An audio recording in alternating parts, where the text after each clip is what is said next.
Welcome, everyone. This is Adam. He's a Yu-Gi-Oh player. I'm holding 5 magic cards. It sounds like the beginning of a bad joke, but no, actually it's staple or stinker.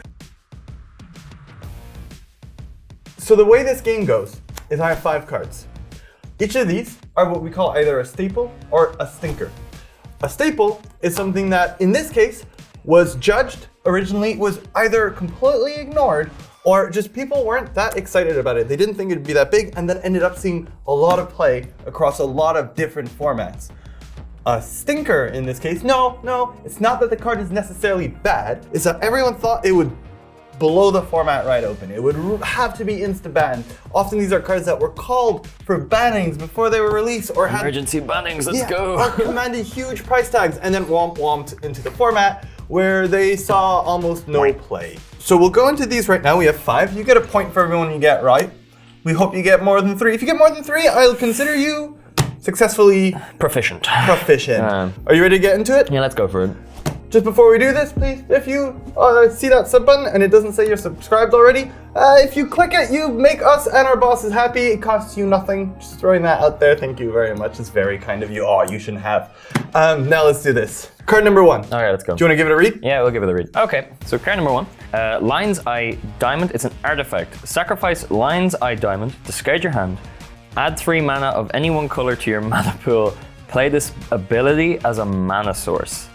0 mana 0 is interesting. Is this the first 0 mana magic card you've ever seen? Oh, Black Lotus is 0 as well, right? Yeah. Do you notice a similarity between this one and Black Lotus? I mean, it's add 3 mana of any one color to your mana pool. That's pretty for great. context, Black Lotus is considered one of the most broken cards ever. It's also the most expensive magic card ever. For reasons. That card is clearly way too powerful for the game. Ever since, it's Magic players' favorite design challenge to come up with a way to fix Black Lotus. So they make 5 mana Black Lotuses, they're still quite strong, they make a lot of different types. This was one of the first attempts at fixing it. It's your job to decide if the attempt is a staple or a stinker. I see the attempt at fixing it. Discard your hand. Oh no! So if Magic is anything like Yu-Gi-Oh, the graveyard means like basically nothing at this point because we call it a second hand now. So I'm gonna say that this card is exceptionally powerful and they failed at making Black Lotus weaker somehow. So a few years ago, maybe I say a few,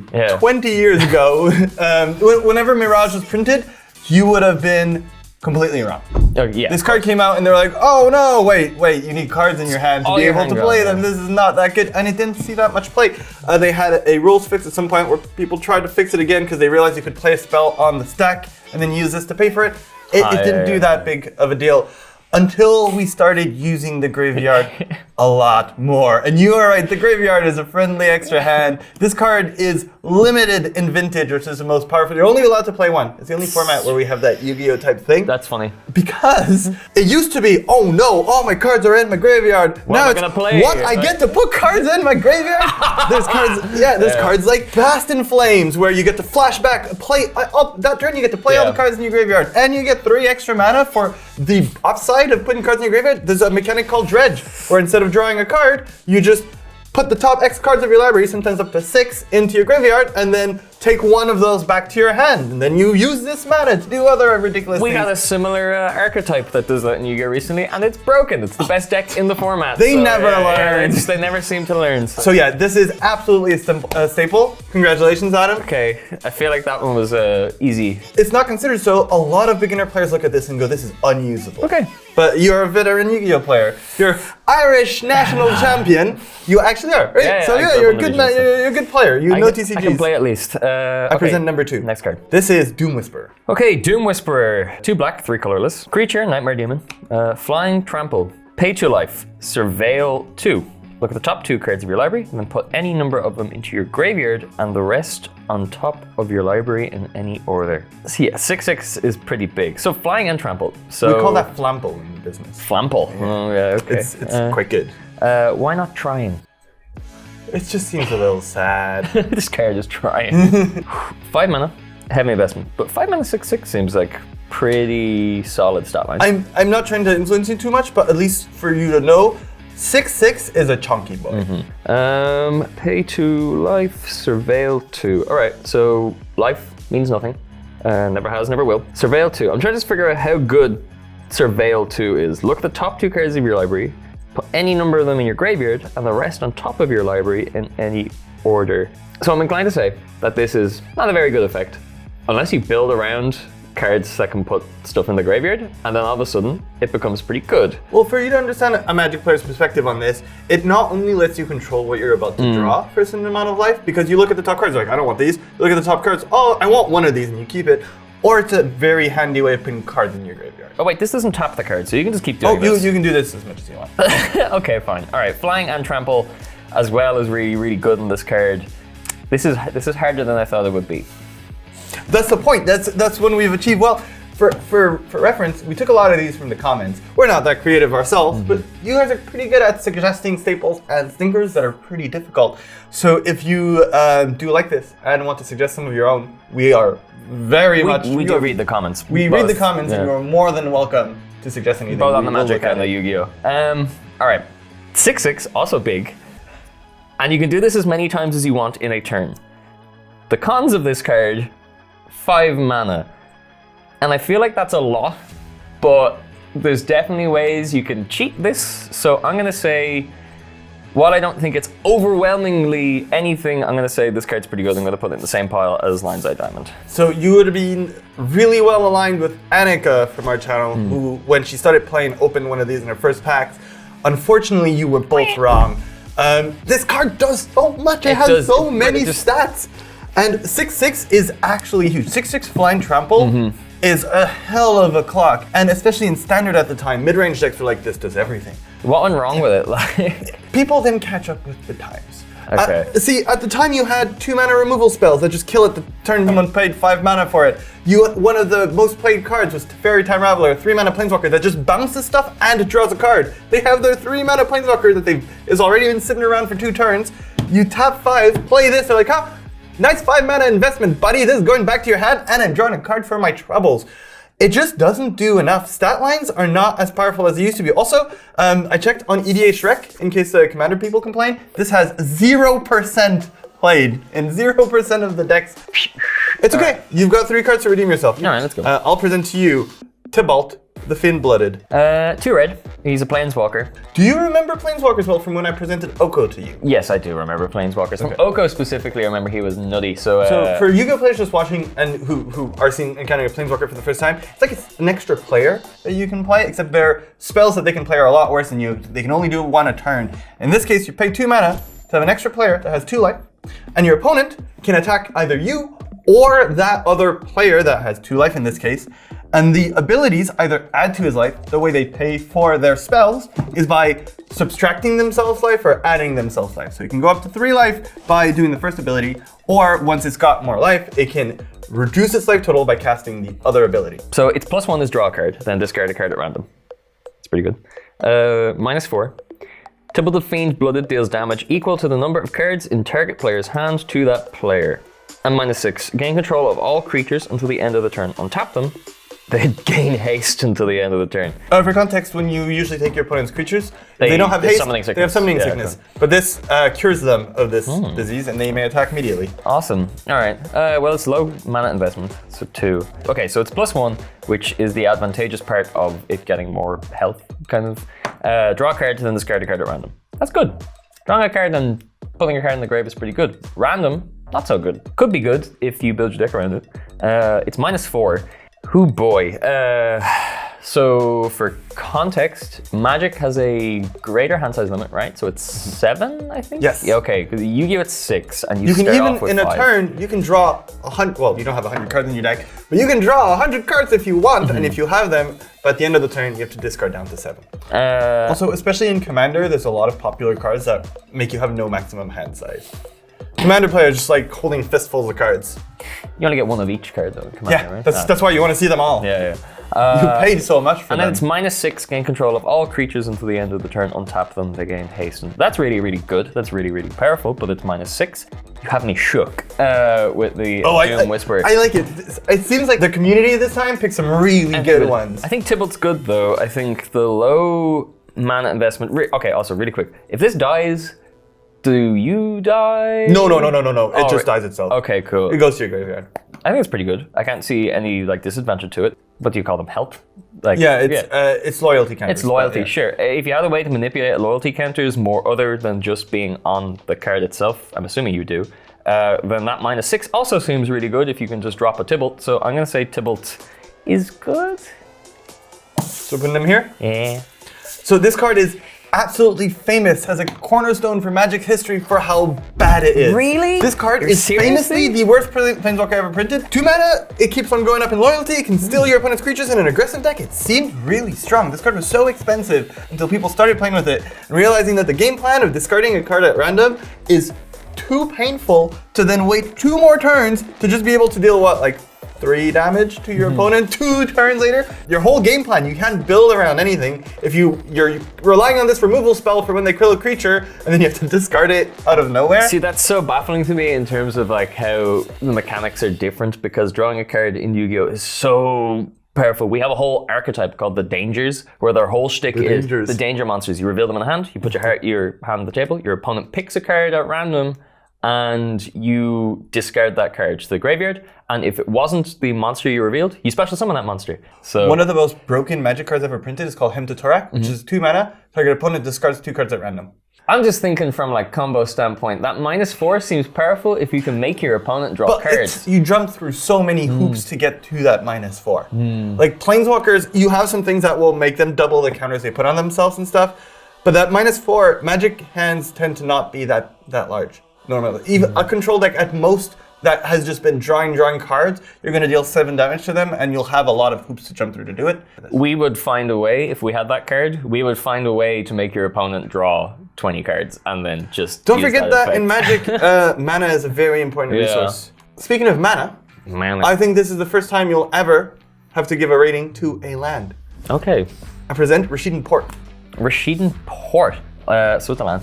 Tap, add 1 colorless mana to your mana pool. Okay. 1 mana to tap target land. Now, do you understand how lands function in Magic? So I get that you play them, and you tap them to get mana, right? Yeah. You can tap them the turn you play them, I think. Yes, you can. Okay. You usually, in most cases, play 1 land per turn. Turn 1, you play 1. Turn 2, you play 2. A second one. Turn 3, you play a third one. This one, unless you have anything that lets you cheat on mana, like this. Yeah. This one will usually be played on turn 5, and that's how Magic regulates the power level of the cards. And mana goes away at the end of your turn? Yes. Actually, at the end of phases. Before attacks, so upkeep, if you have mana there, when you draw, it's gone before the time you get your main phase. Then, if you go to attacks, everything that was floating in your main phase, gone by the time you're attacking. Everything you had floating when you're attacking, gone by the time it's your second main phase. At the end of the turn, gone again. Oh, well, this one is difficult. All right, okay, so that's really good disruption. See, that's what I gotta know. When do things untap? Every upkeep, most of the time. You have things that untap lands, you have things that untap permanents. So I can't use this on my opponent's turn? You can. Oh, okay. So there's ways of doing this. If you do it in my untap, for example, all my spells, like this creature or this planeswalker, all my spells are in my hand, I can only play during my main phase. It's called sorcery speed, which in Yu-Gi-Oh! Spell speed 1. Yeah. So what you could do is you could tap 2 of your lands and tap 1 of mine. Even if I float the mana, it'll disappear before my phase where I can play this. Oh, right, okay. Oh, because it changes in phase. The disruption's really interesting, because if I tap you play your land. So I play a land per turn. I play a land on turn 1, play a land on turn 2. Play a land on turn 3. On my turn 3, if you wanted to, you can tap your land and the Rashidan Port and tap my land before I get to use it. So now I only have 2 mana instead of 3. But you spend 2 lands. This is where it gets difficult. Yeah. Denying your opponent 1 resource while also adding a less than optimal mana to your pool sounds like it is not amazing. Watch it be part of some combo, but I'm gonna say it's not amazing. It's not part of any combo. Okay. But this card is a slam down staple. Why? There's a few things. One is, don't forget the date on this. Cards used to be a lot worse in 1999, so tapping out on your turn was a lot more important. But the main thing is, in aggressive decks, so Magic has this thing called tempo. I assume tempo is in Yu-Gi-Oh! As well. We don't really have tempo in Yu-Gi-Oh!, but I understand the concept of tempo. You use cheaper cards that are less powerful than your opponents, but you get to play them out faster. So although all your cards on rate are worse than your opponent's cards, you get to go out of the gates and attack them a lot more aggressively, and sometimes they can die with like 6 cards in their hand because you were so aggressive and fast. Now imagine you could delay all their cards by, you played out all your cards, they all cost 1 or 2, but then you could delay all their spells by 1 turn. Remember that I told you this could be played on turn 5? Yeah. Now, imagine six, on their it's an extra upkeep, turn. you're like, haha, tap down your 4th land, they play a land, they can't play this anymore, they have to wait an extra turn, you get an extra turn attack with your aggressive spells. It was considered at the time that the double port hand was unbeatable. I don't like that card. It's a cheeky card. A lot of people don't. I'm assuming it's garbage now, though, right? No, it's still played in Legacy, which is one of the more favorite formats. Anytime an aggressive deck is playing either monocolored, it used to be played in double colored, where after you've played out your super aggressive hand, you just use the rest of your mana, it gives you something to do that slows down your opponent. This is a very powerful Magic card. Unfortunately, you got it wrong. All right, well, I'm not winning this one, but I'm going to pull it back. These are cheeky picks. I don't like you people anymore. They're too sneaky. The commenters are too sneaky. Last chance. Maybe you'll get at least a 2 for 3. I would like you to read Hogak, Arisen of Acropolis. Okay. 7 mana, 5 of which are colorless, and then 2 of which are going to be black or green. Yes. Legendary creature, Avatar. You can't spend mana to cast this spell. Convoke or Delve. Each creature you tap while casting this spell pays for 1 colorless or 1 mana of that creature's color. Each card you exile from your graveyard pays for 1 colorless. So for you to understand this, if I have 2, say, black creatures, for an example, and 5 cards in my graveyard, I'm not allowed to tap mana for this. This Rashidun Pork can never pay for this. Right, so it has to be either by tapping stuff you already have on the field, I could or exiling things from your graveyard. So I could tap 2 black or green creatures and exile 5 cards from my graveyard to be able to cast this. I think this card is really, really good. Exceptionally good, as a matter of fact. It's reminding me kind of like a card we have in Yu-Gi-Oh! Called Fairy Tale Snow, banned recently. We also did the Stapler Stinker on the Yu-Gi-Oh! Channel, where we showed Annika the Fairy Tale Snow, just before it got banned, so if you want to, you can check that out. This requires you to do the same, basically. You have to either tap for 7 or exile for 7. And it's very similar to Fairy Tale Snow in the sense that you can also do it from your graveyard as well. If you can just get into a situation where you can either, dump your whole hand into the graveyard, or, what was that mechanic you said it was called, like Dirge or something? A Dredge. Dredge, that's it, yeah. The one where you just send things to the graveyard? Yeah, if they're in your graveyard, you just put them back into your hand by milling a bunch of cards into your graveyard. So yeah, I mean, so this came out in 2019 though. Okay, now I'm a little scared. Is this the original printing of the card, 2019? Yes. Ooh, okay. You never pay for this though. You never have to worry about mana to actually pay for this. So everything you do, this is basically free.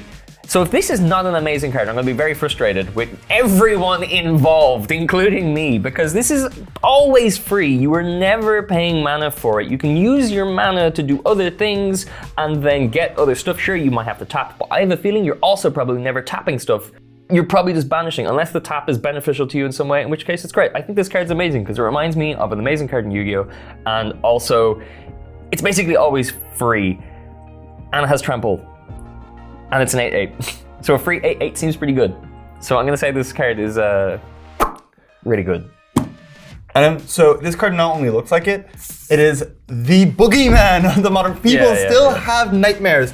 And this one is famous for, they created a set called Modern Horizons. Wizards of the Coast tends to do those because of the format called Modern. It's widely really popular and they tend to be very powerful. They printed this in it and no one could play anything else for a while because it was so easy to put this. At the time, there's another card called Altar of Dementia where you could, on turn 2, mill your opponent to death with this because you'd bring it back.